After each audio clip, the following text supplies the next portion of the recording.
Hi, for our partners. Hope you're having a good week. Valentine's Day's coming Tuesday, fellas. You better have those cards and all of those kind of things ready to go. And hope you have a great celebration and good time.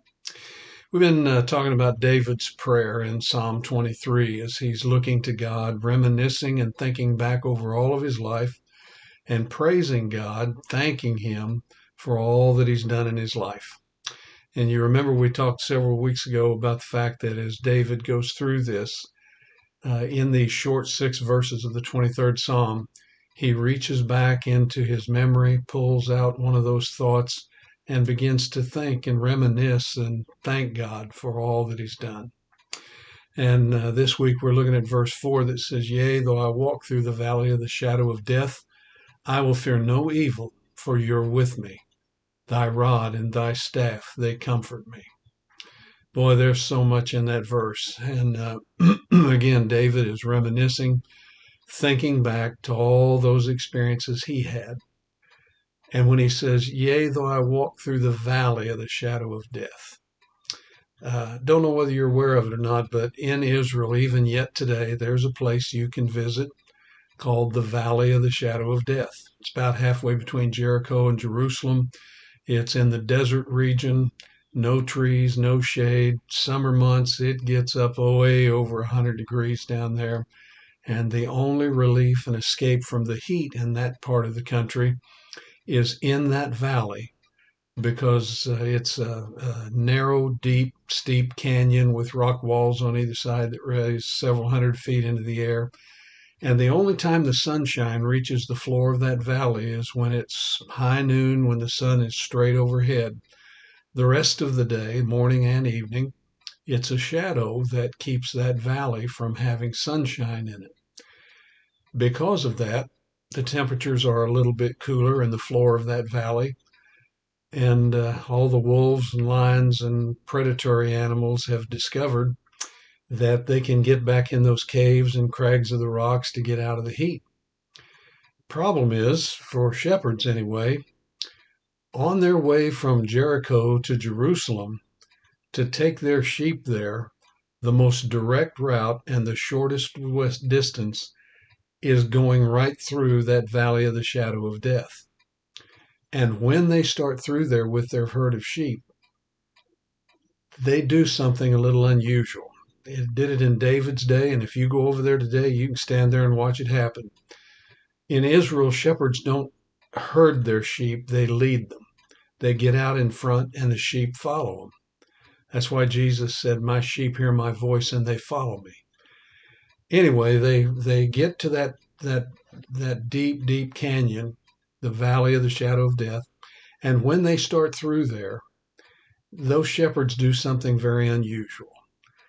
They will have a bell tied to their shepherd staff, and they'll start ringing that bell and start hooping and hollering at the top of their voice, and then they take off running as fast as they can and run several hundred yards through that valley of the shadow of death. The reason they do that is shepherds know this. The faster you get your sheep through that valley, the less chance there is that they're going to be attacked and devoured by a wild animal. And good shepherds did not want their sheep harmed, so they ran through there as fast as they could. But now, as David comes to the near end of his life, he looks back over it and he says there in verse 4, Yea, though I walk through the valley of the shadow of death. David knew full well shepherds don't walk through that valley. They run. But now that he's come to the end of his life, he says, Lord, because you're my shepherd, verse 1, because you're my shepherd, I can walk through the valley of the shadow of death, and I don't have to fear about being harmed. You're the one who protects me. He goes on in that verse, he said, I'll fear no evil. I don't have to worry about anything. I will fear no evil, for you're with me, and your rod and your staff, they comfort me. David was using that illustration of the shepherd's staff there that he had used so many times when he was a shepherd. And there is just so much that David was saying. A shepherd could use that staff as a weapon to wield as a club and drive off predatory animals. Another use that those shepherds had for that staff was they would, if a little lamb slipped over the edge of a cliff or was too far down to be able to reach, he could take that curved shepherd staff and reach down and hook that little lamb and pull him back to safety. So David was saying, God, you use that shepherd staff uh, to keep me safe. Your rod and your staff. I'm comforted by those things. But there was another thing I think David had in mind and was thinking about that probably only shepherds would realize. If a shepherd had a lamb that wandered off and got away from the fold, that shepherd knew if he's out there on his own very long, he is fair game for wolves and lions. And how is a human being going to teach a little lamb not to stray away from the fold? Well, shepherds knew exactly how to do it. They would take that long curved shepherd staff, reach out, hook that little lamb by the back leg, give that staff a quick snap, and break that little lamb's leg. And then they would carry that lamb everywhere they went until the leg mended. And when the leg mended, they would put it back in the fold with the other sheep. If that lamb ran off again, then the other back leg was broken. And again, the shepherd would carry the lamb until the leg mended, and then it went back in the fold. And that process went on time and time and time again until that little lamb learned, don't run away from the other sheep.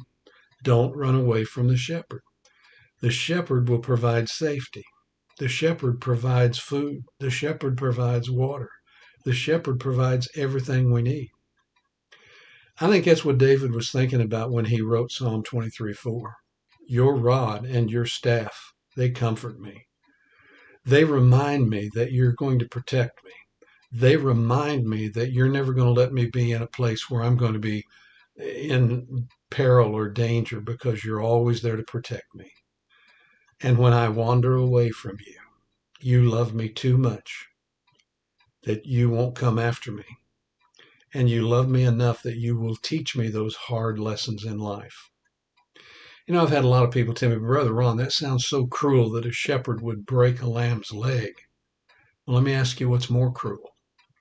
Let that little lamb wander off on his own and be eaten by wolves and killed?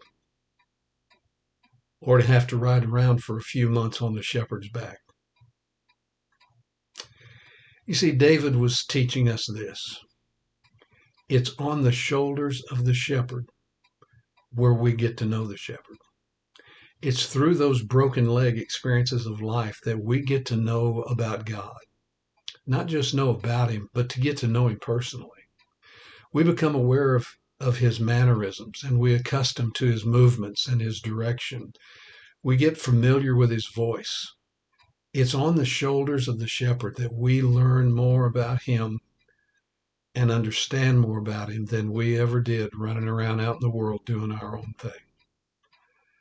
I think David was thinking about every time his life had been in peril.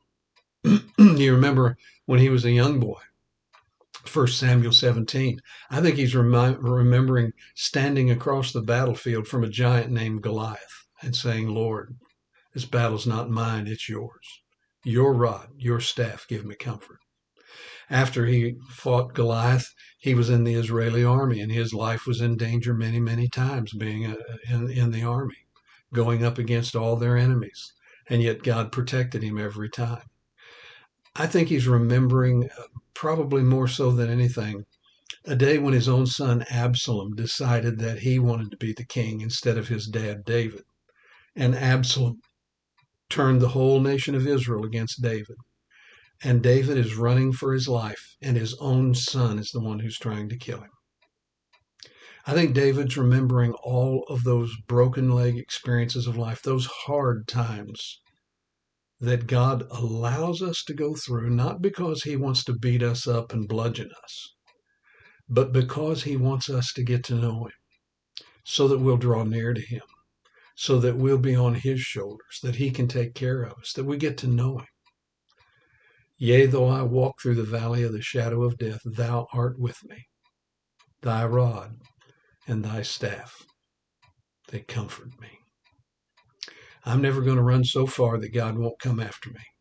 I'm never going to do so much that God won't teach me a lesson about his grace and mercy. No matter if my life's in peril, he's going to protect me. He goes before me.